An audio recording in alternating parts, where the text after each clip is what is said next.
Hey there, how's it going? My name is David and you're watching Kai City RC. Welcome back to the channel and welcome back to another, what I like to call my RC garage updates, which is just another way of saying it's a vlog. It's going to be me talking about what I'm up to in the hobby, so if that doesn't interest you, feel free to bail out now, you won't be missing much. But if you are curious as to why there is a Tomahawk on the bench in front of you, stick around, stay tuned, and all will be revealed.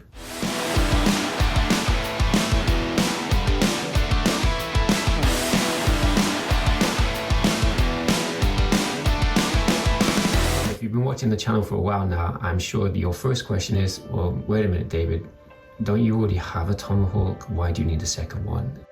That is a very good question, one my wife was asking me the other day. My response is, when it comes to RC, logical decisions, especially when it revolves around purchasing stuff, just get thrown out the window. Any excuse to spend more money. I'm sure pretty much everybody watching this video can totally sympathize when it comes to RC, any excuse to spend more money. Yes, I do. I already have a metallic blue Tomahawk. It's featured on this channel in several videos, and now I have a second one. Yes, I'm crazy. There are a couple of reasons though. In my defense, there are a couple of reasons. The first one, Kyosho have just ran off a new batch of the two-wheel drive Legendary series, with the exception of the Ultima. If you want the Ultima at the moment, the only way to get one is to pay the money and get the JJ replica, which incidentally is still in stock at most hobby shops over here, which is a little bit surprising. I thought they'd sell out right away, but I guess not. I guess the price more than anything is putting people off. Just to digress slightly, yes, I do have a JJ Ultima. It came a few days ago, but for reasons I'll get into in a minute, that is on the back burner. Anyway, I digress. So Kyosho have just run off a batch of the two-wheel drives, and every time they run off a fresh batch of the Legendary series, I always have in the back of my mind this thought that, is this the final one? Is this the last batch? After this, are they just going to call it quits and not do, release it anymore? A lot of these re-releases came out quite a while ago. In fact, as far back as 2012, I think, possibly earlier, if memory serves. And so they've been, churning them out for like the best part of a decade in most cases. So you have to wonder, at some point, are they going to stop doing that? Hopefully no. And certainly when they do run off a batch, they tend to sell out rather quickly. So hopefully they're going to keep producing them for a few years to come. But that was all the excuse I needed. Oh, this might be my last time to get another, I stress another new inbox Legendary series. So I picked one up. That was the first reason. And then the second reason, a week from today, I will be attending Kyosho's vintage meet. So for the last 6 years or so, they've been organizing a vintage meet up at a ski resort not too far from where I live. I had planned to go last year and I'd reserved a spot and I was all set to go, but right at the last minute, personal circumstances meant I just couldn't go and I had to cancel. I definitely want to go this year, so I've reserved my spot and I'm planning to build this and take this to that meet next week. Super excited about that.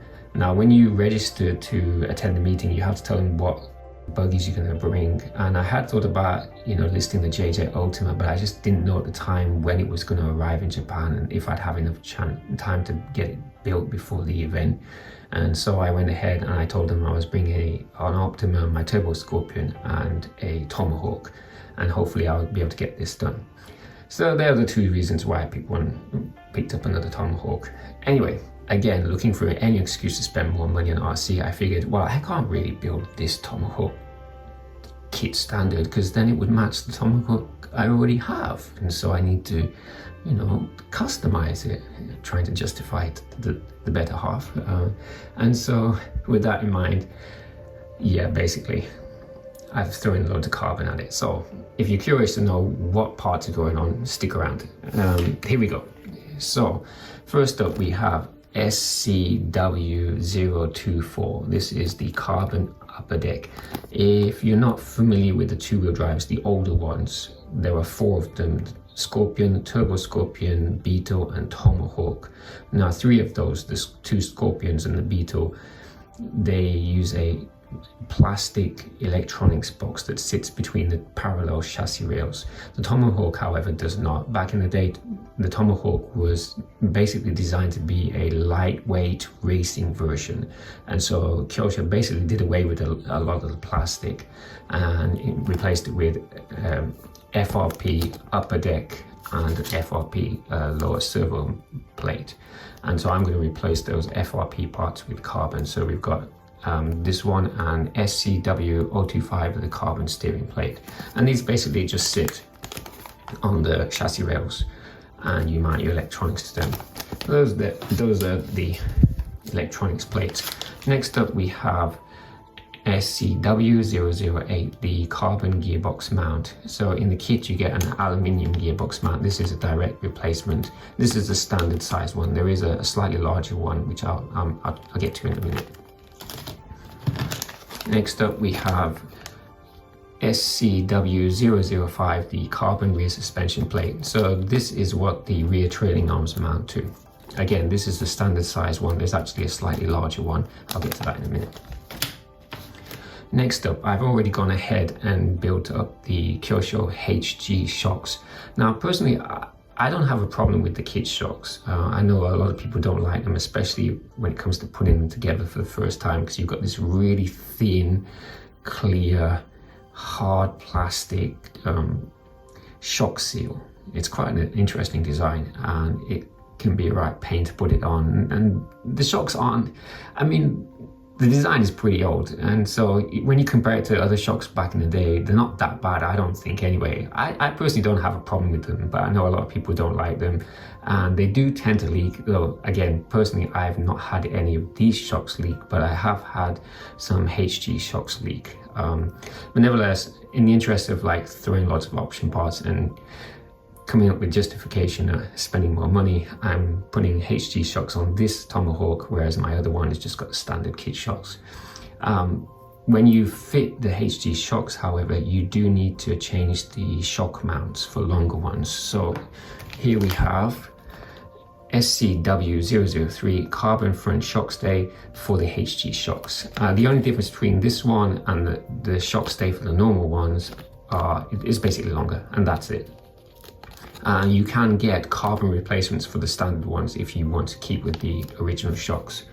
And likewise at the back we've got SCW007 carbon rear shock stay for HG shocks. And again, you can get the standard replacement as well if you want to keep with the original kit shocks. Next up we have SCW028, the metal servo saver. Again, I really don't think this is that important. The plastics used on the Legendary series are really, really high quality, and it's not likely to break, and certainly I've never broke it, but I don't tend to bash mine. But in the interest of throwing as many options as I can at the kit, this is going on. Next up, I'll tell you what, I'll briefly talk about these. So I just mentioned these replacements are standard size. The Turbo Scorpion has slightly wider tread and longer wheelbase, and in the case of the wheelbase, that is basically achieved by having a longer rear gearbox plate and a longer rear suspension plate. And so what you can do is you can pick up SCW022B. This is a long wheelbase rear plate set, and this is what you would get if you wanted to switch your Turbo Scorpion over to carbon specification. So they're exactly the same, they're just slightly longer than the stock ones. And of course you can, if you wanted to, put these on a Tomahawk or a Beetle or a Scorpion. Now in the case of the Scorpion and the Beetle, it adds a little bit of complication when it comes to the rear cage and the body fitment, but it's not a major hassle. But in the case of the Tomahawk, if I was to do that, what would happen is the rear gearbox would move back. And if you're not familiar, the body on the Tomahawk, you actually cut out a piece right here for a motor cover to protrude through. And if you were to extend the gearbox back, obviously that's not going to line up. So it's a lot more work to get this part to work on a Tomahawk if you plan to use the Tomahawk body as it is. I picked these up because, well, simply they were in stock, and I figured I'd grab them while they are in stock, because I find that every time you want a part, it's out of stock, and when you don't want a part, it's in stock. That's what I personally find. So I picked up these, and I also picked up the standard replacements, front and rear shock stays, if you plan to use the original shocks. These will more than likely go onto my Turbo Scorpion at some point, possibly. Next up, motor. The brushed 30-turn Le Mans 490. I have this in pretty much all of my two-wheel drive legendary buggies, with the exception of the Ultima. 30 turns, it sounds a lot slower than it actually is. Stock gearing on the two-wheel drives is around 6.9 to 1 if you build it up to this kit specifications. Although included in the box, you do get a second pinion and spur combo, so you can increase that to I think it's 8, let me try to remember here, 8.3 to 1 or something like that. But stock gearing really does pair well with this motor. It's a very torquey motor, 30 turns, it's a very torquey motor. And so if you got in mind things like the Silver Can and the Sport Touring, you'd be thinking, oh, 30 turns is going to be really slow, but it's actually a lot faster than you would expect. And now, of course, a lot of people are like, I should drop a brushless in there, 15 turn, 10 turn, something like that. No, not for me. For my needs and usage, this is plenty. With this motor in the stock gearing, the Tomahawk will wheelie off the line every time. And it's plenty fast enough for my needs. Other people may think differently. I do have a gold Le Mans brushless motor, but I'm keeping that for another build at some point. So yeah, this is staying, I want to say period correct, but it's staying old school brushed. Next up, SCW012B universal swing shafts. I've only fitted these to my Scorpion, so my Turbo Scorpion and my Beetle are still running the dog bones. To be honest, I don't really notice much difference. Certainly on a four-wheel drive car at the front, there's a noticeable improvement if you switch over to universals compared to dog bones. But at least on the two-wheel drives and at the rear, there's not. I mean, yeah, there's going to be better transfer of power, and it's going to be more efficient. But it's not really noticeably so. But again, in the interest of throwing as many options as I can at it, universal swing shafts. Next up, I picked up SC218B, the wing mount for the Scorpion. So the Scorpion has a rear wing mount, and this is that. I may use it in this build, I may use it in another build, but in all likelihood, this will just be a spare for my Scorpion. It was in stock, I figured I'll pick it up. Next, if you've built any of these, the first thing you'll notice is the front tires, the kit tires are hard as rocks. They are way too hard. They kind of work okay on grass, but they're not ideal. So recommended upgrade, change that front tire. So Kyosho do soft, medium, and hard compounds. This is the soft one. Night and day difference. These are just so much more pliable. And certainly if you're running on rougher terrain, these are gonna make a big difference. And then finally, in the kit, you get satin silver chrome wheels, and the actual black parts are a decal that you can apply later. I chose not to apply that to my original Tomahawk. I may go with the satin chrome wheels this time, I'm not sure, but just in case, I picked up the black Scorpion wheels. So this is the front dish ones and the rear dish ones, so I may go with those. Having said that, I also picked up the Turbo Scorpion 2.2 front wheels in black and the rear wheels in black. I may put these on. To be honest, I've not actually tried Turbo Scorpion wheels on a Tomahawk yet, so it's something I'm interested in.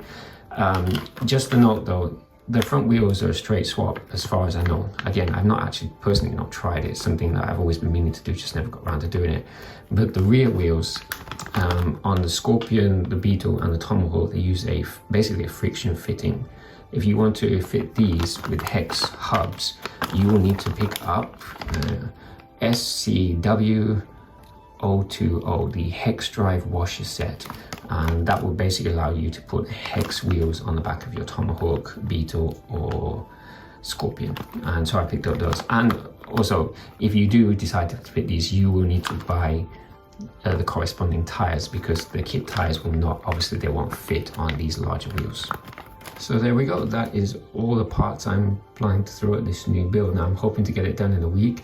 If I'm unsuccessful, then I will be taking my old, well, I don't want to say old, my other metallic blue Tomahawk to the event, but hopefully I can get it done. Work is going to be quite busy in this coming week, so I'll try and get it done. I will of course take cameras along and try and shoot some video of the event, so stay tuned for that. Anyway, this has been an RC Garage update on Kai City RC. My name is David, thank you for watching, and I'll catch you in the next one.